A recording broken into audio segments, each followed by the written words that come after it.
Muy buenos días, chicos. El día de hoy vamos a ver el tema del existencialismo. El existencialismo es un movimiento que surge en las primeras décadas del siglo XX, aproximadamente en la segunda década. Es un movimiento que tiene como inspiración la frustración que se tiene ante la vida, esa angustia de la existencia, porque nos dice que no todo es fácil, que antes de ese periodo, sobre todo cuando estamos hablando de las posguerras, que antes de ese periodo como que la vida tenía un sentido, como que tenía una causa y un cauce por el cual seguía. Sin embargo, después de las guerras ya no se sabe qué es lo que va a continuar y entonces el hombre entra en una angustia existencial. Por eso de ahí retoma su nombre el existencialismo, porque no sabe qué es lo que va a pasar con el ser humano, hacia dónde va, hacia dónde se encamina, cuál es el futuro que tiene.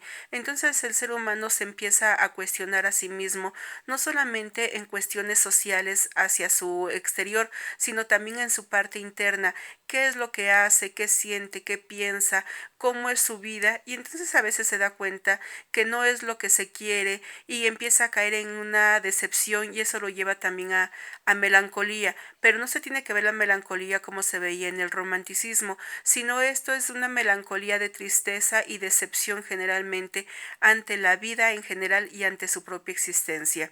Aquí tenemos grandes representantes dentro de este movimiento, como es el existencialista Jean-Paul Sartre, un filósofo, entonces él lo deriva hacia la filosofía.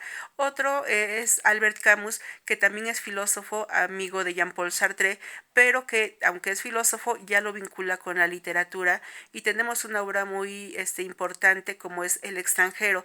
Cuando se habla del extranjero y uno termina de leer la obra y dice, ¿dónde está el extranjero si no se habla de ninguno que es fuera de la patria? Si no es el extranjero dentro de uno mismo, él es el personaje que se siente extranjero, que se siente ajeno incluso de sí mismo y de su propia vida. Entonces eso es el existencialismo, pero el día de hoy lo vamos a ver no con Jean-Paul Sartre, no con Albert Camus, sino con Franz Kafka, un escritor checo que tiene toda su obra escrita en alemán y es uno de los más importantes. Quizás ustedes ya lo hayan identificado con su obra, si no es la más importante, es la más conocida, que es la Metamorfosis. Metamorfosis quiere decir transformación.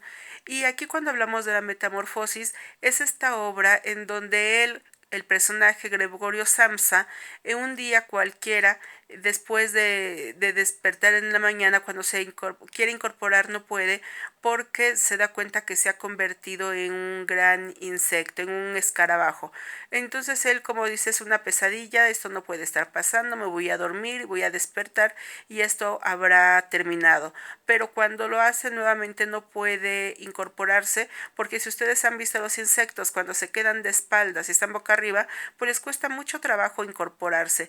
Entonces él, por más que lo intenta, no puede y se da cuenta que esa es su realidad. Él se ha transformado, pero no sabe cuál es la causa de esa transformación.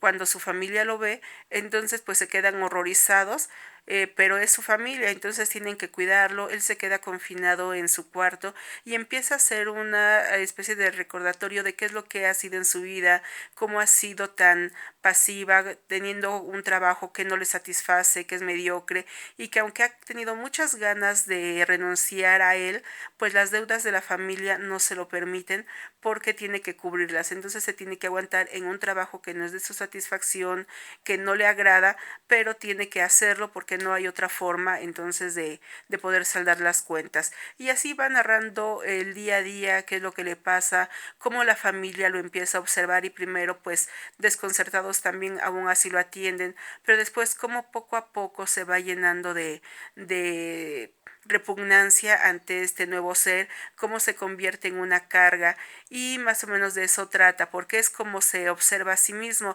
Ustedes seguramente han escuchado una expresión bastante coloquial cuando se dice me siento una cucaracha, sobre todo cuando uno hace algo indebido que sabemos que no es lo correcto, pero lo pensamos ya después y nos sentimos mal con uno mismo, decimos, híjole, me siento una cucaracha. Aquí él se siente de esa manera y lo plasma en una obra donde empieza a decir qué es lo que es incongruente en su vida, qué es aquello que lo decepciona, qué es aquello que pudiera haber cambiado, pero no lo hizo, porque a veces también el ser humano siente mucho temor hacia lo desconocido y no queremos cambiar, que ya llevamos una línea y nos cuesta mucho trabajo apartarnos de ella, aunque nos guste. Entonces, no solamente él en esta obra se puede sentir así, quien no a lo mejor que adulto no se ha sentido agobiado, cansado y que estando en un lugar que no le satisface, una relación, un trabajo, no se atreve a dejarlo porque son muchas ataduras que se tienen, ataduras sociales, ataduras emocionales, el qué dirá de la gente. Entonces nosotros nos atamos y nuestra vida se va llenando de vacíos porque perdemos la espontaneidad, perdemos la pasión con la que solíamos hacer las cosas y las cosas también van cayendo en una rutina. Repito, esto también se lleva al ámbito personal, a nuestra vida personal, íntima, cuando estamos con nuestros seres queridos y sentimos que las cosas no son así, pero no nos atrevemos a poner un alto, un hasta aquí y realizar un cambio, que entonces eso nos llenaría de vitalidad. De esto va a tratar la obra de Franz Kafka en la Metamorfosis. Pero nosotros vamos a hablar el día de hoy de otra obra. Vamos a hablar acerca de la Carta al Padre. Cuando ustedes lean, porque van a leer la biografía de Franz Kafka, se darán cuenta que su padre es una figura muy importante dentro de la obra de este gran escritor checo, que también nos dice que escribió esto porque sufría de esquizofrenia. Entonces la visión que tenía de la realidad era muy distinta a la visión de cualquier otra persona. Este escritor quedó muy influenciado por la figura paterna, que nos dice que era impositiva, pero también era muy fuerte y era castrante, que se imponía incluso en la ausencia misma del padre, estaba ahí siempre su presencia.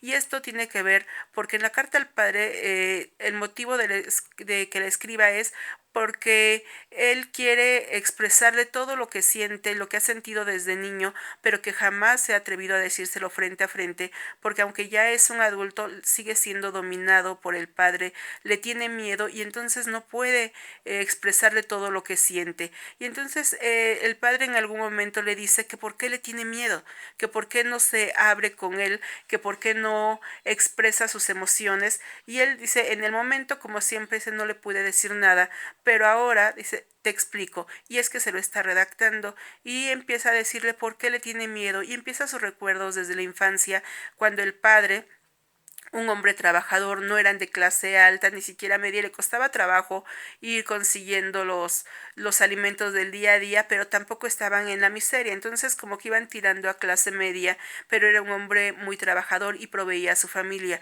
pero un hombre exigente, un hombre rudo, que no era capaz de expresar ni de externar emociones y cariño a sus hijos o a su esposa. Y entonces dice que cuando los hijos hacían algo inadecuado, los castigaba y por alguna causa siempre el que recibió los mayores castigos era Franz Kafka, un niño pues endeble físicamente, muy delgadito, enfermizo. Entonces no era con las características que el padre quería que fuera el hombre. Recuerden que en muchos aspectos sociales se requiere que el hombre sea fuerte, que sea agresivo, que sea todo aquel prototipo que debe de tener un hombre fuerte, y que si este muchachito era frágil, endeble de salud y físicamente, pues no era lo que el papá necesitaba. Y decía que seguramente lo había sacado por parte de la familia materna y no por la suya. Entonces como que siempre hubo una especie de un rechazo velado ahí en esa relación. Cuando hacían algo inadecuado los castigaba y por ejemplo se los dejaba sin cenar, de ahí que te vas a la cama sin cenar, a ellos sí se lo cumplía, pero además los sacaba al balcón. Pero estamos hablando de Países Bajos en la República Checa, donde hace mucho frío, donde las épocas invernales pues son de nieve y hay mucho frío. Entonces él los sacaba al balcón, cerraba el balcón y los dejaba ahí durante horas a que sufrieran de inclemencia del tiempo. Y esto también lo hacía porque el padre pensaba que los hijos tendrían que aprender a valorar todo lo que les ofrecía un hogar, un techo, el calor de ese hogar, les ofrecía un alimento, y que a veces los hijos eran ingratos y no lo valoraban, entonces los exponía a eso esos elementos de la naturaleza para que lo pudieran valorar. Entonces ahí dice que su madre nunca los defendió porque también le tenía miedo al papá, y aunque a ella pues no la golpeaba, no la castigaba, pues la palabra de él era la que tenía que cumplirse. Entonces los dejaba ahí. Sin embargo, la mamá pues no dejaba de sentir amor por sus hijos y a escondidas les llevaba, ya cuando les retiraba el castigo y los podía meter a la casa, les llevaba comida caliente, aunque el padre decía no cenan, no comen, la mamá le llevaba alimentos calientes para mitigar el castigo que el padre había impuesto. Entonces ahí también él dice por qué su madre no se atrevió a defenderlos de manera abierta, a evitar que se hiciera eso con los niños. Entonces ellos siempre crecieron con miedo. Sin embargo, él es el que tiene los mayores miedos más que sus hermanos y no se atreve a romper con eso porque el respeto hacia sus padres, en especial hacia sus padres, respeto y miedo, pues hace que él no se rebele. Cuando va creciendo, él quiere ser un escritor y el padre dice no puede ser eso porque no hay futuro. Entonces el padre es el que elige qué es lo que tiene que estudiar Franz, y Franz pues no le queda otra más que hacerlo. Empieza a trabajar, trabajos que no son muy bien pagados, pero tiene que empezar porque tiene que aportar el dinero que necesita la familia. Entonces él como hobby empieza a escribir, empieza a hacer algunas publicaciones que van teniendo un éxito mediano hasta que empieza a ser más conocido y sus obras se empiezan a conocer más. En un momento de su vida conoce a una chica de la cual se enamora y él tiene planes de casarse. Sin embargo, cuando se lo comenta a su papá dice que qué le pasa, que no puede casarse y empieza a ponerle muchos peros a la chica, poniendo que no es lo adecuado para él, que debería buscar mejores opciones. Entonces, hasta en su vida personal muy propia, digamos, él tiene que involucrarse. Y aunque Franz defiende a la chica, pues le pesa tanto los comentarios que tampoco llega a formalizar con esta chica y tampoco forma su propia familia. Como les decía, siempre vive a la sombra de su padre y aunque él trata de evitarlo, no puede porque es mucho los pesos, mucho los años que ha sufrido las decisiones e imposiciones paternas que como adulto resulta muy difícil el que pueda escapar de ello. Aquí vemos también cómo las decisiones paternas y cuando uno permite que los padres tomen decisiones en nuestra vida y en todo momento, ya no solamente de niños o adolescentes, sino en la juventud, en la madurez de la vida, pues se vuelven ellos los dueños de la propia existencia y que ya no se puede liberar tan fácilmente de ellos porque se sigue, porque sienten que esa es la línea que hay que continuar y no pueden apartarse de ella. Y empiezan a decir entonces qué chiste tiene la vida si no pueden disponer de ella, porque aunque es su existencia, su propia vida, está siendo manejada por otros, se siente como títeres.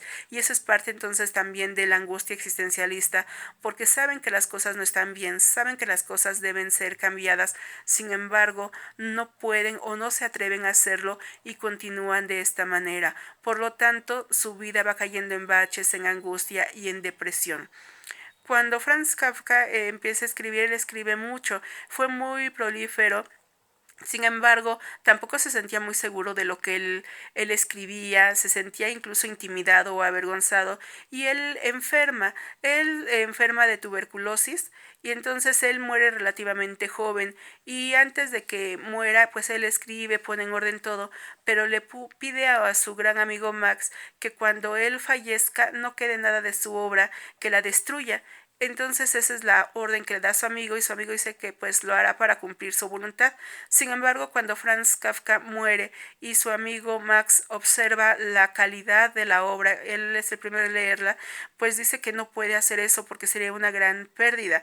Y entonces lo que hace más bien es compilarla, darle un orden y él es el que la publica. Entonces la mayoría de la obra de Franz Kafka es una obra post-mortem, puesto que su voluntad había sido que se destruyera, pero el amigo al ver que era un gran escritor, pues entonces él decide contravenir esa indicación y al contrario, la saca a la luz y por ello es que nosotros podemos conocerla. Y Franz Kafka es uno de los grandes escritores del siglo XX, es uno de los máximos representantes del existencialismo y de la literatura universal, porque expone al ser mismo con sus propios demonios, porque no solamente lo difícil de la vida se encuentra fuera de ella, en nuestro entorno, sino que se encuentra dentro de nosotros y que a veces la falta de valor, esa falta de valentía hace que nuestra vida se consuma en tristezas, en angustias y en depresiones porque tratamos de darle el sentido a través de la opinión de otros y que tratando de complacer a los demás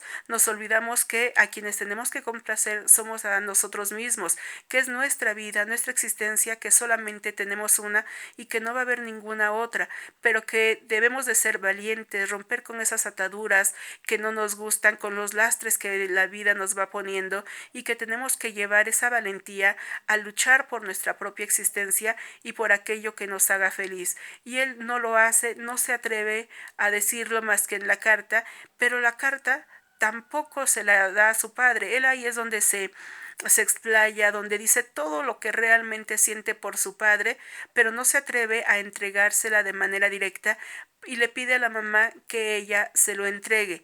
Pero la mamá, por temor a que haya una situación de confrontación entre padre e hijo, tampoco lo hace. Entonces el padre jamás se enteró que era lo que realmente pensaba Franz Kafka acerca de la relación entre ambos, de cómo lo veía, que con más que con amor, con la figura paterna, sí lo apreciaba, pero era un amor con miedo. Entonces eso es lo que un padre jamás debe de tener de sus hijos, o un hijo es lo que no debería de tener con los padres. En la familia, con los padres se tendría que haber respeto, cariño, admiración, muchas emociones, pero no miedo. Y lo que siempre tuvo Franz Kafka era miedo, temor ante su padre.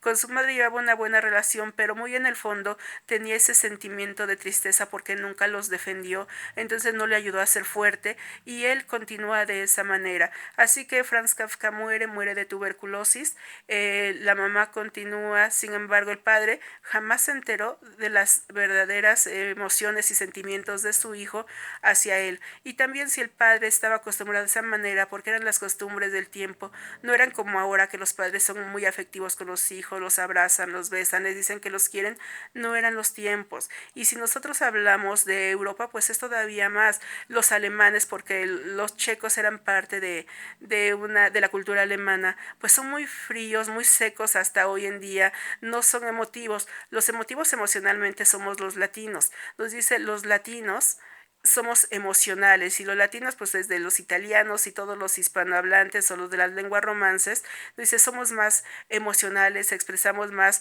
todo lo que pensamos, nuestras emociones, pero los checos, los alemanes, los rusos, todos ellos son muy difíciles de externar sus emociones y sus sentimientos y entonces aunque los sientan piensan que es así como se debe de expresar. Muchos consideran que si cuido a mi familia, los alimento y tienen un techo, con eso les estoy demostrando que los quiero y que los amo. Sin embargo, habemos a mejor personas como los latinos que necesitamos decirle a nuestra familia te quiero, te amo, ya sea un padre, un hermano o a los hijos. Entonces, como ustedes verán, el día de ayer que fue el Día de la Madre y que ustedes al ser unos adolescentes pues viven con sus familias, pues tuvieron la dicha de estar con su mami y expresarle su cariño, pero hay quienes pues no lo expresan, no lo externan y pues hay muchas razones por lo que no se haga.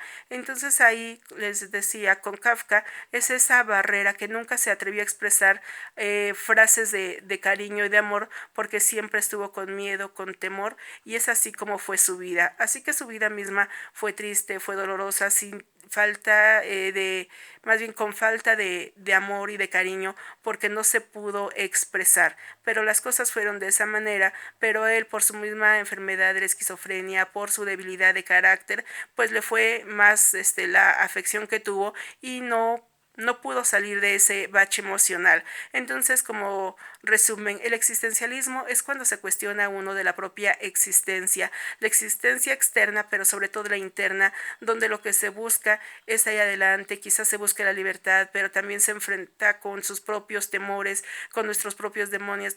¿Qué estamos haciendo? ¿Hacia dónde voy? O todo importa nada, como en Albert Camus que decía, no me importa nada, si una mujer me quiere, pues yo la quiero, si no me quiere, no la quiero, si me muero, qué bien, si vivo muchos años también. O sea que todo es como que fluye y que vive la vida al día, pero sin emociones. Entonces son las características que tiene el existencialismo. Cuando ustedes se sienten tristes y que dicen es que nadie me quiere, o cuando hacen berrinche porque les llama la atención, no me quiere, ¿para qué me sirve esa vida? Están cayendo en un bache existencialista, pero tendría que ser más bien reflexivo y no producto de un berrinche de adolescencia. Pero cuando realmente esa tristeza es mucha, esa depresión, cuando dicen ¿qué hago con mi vida? No es lo que quiero, ¿qué voy a hacer? Entonces ahí tendrían que pensar qué es lo que quieren y hacer un cambio en su vida siempre positivo, muchachos, jamás atentando contra sí mismos ni contra los demás, sino reflexionando y siendo valientes qué queremos y luchar por ellos. Eso sería como una enseñanza que podríamos encontrar tras el existencialismo, que nos enseña a valorar lo que queremos y romper con las cadenas y las ataduras y luchar por aquello que queremos y que soñamos, y no quedarnos como Kafka en la depresión, en la tristeza y encadenados a las emociones y al temor que se sienten, especialmente a la figura paterna, que no siempre es la figura paterna, también puede ser la materna, pero en el caso de Kafka era hacia su padre. Entonces, por favor, chicos, les voy a pedir que lean El buitre. Es una lectura muy breve que no les va a llevar ni 3 minutos. El buitre de Franz Kafka, y me van a decir qué entienden de ello. Y mañana lo comentaremos antes de iniciar el nuevo tema. Haremos un comentario rápido al respecto y podrán ustedes observar las características existencialistas en ello. Espero que haya quedado claro el tema, muchachos. Bueno, y si no, pues pueden también consultarlo en las páginas del libro. Que tengan un muy buen día, muchachos. Hasta pronto.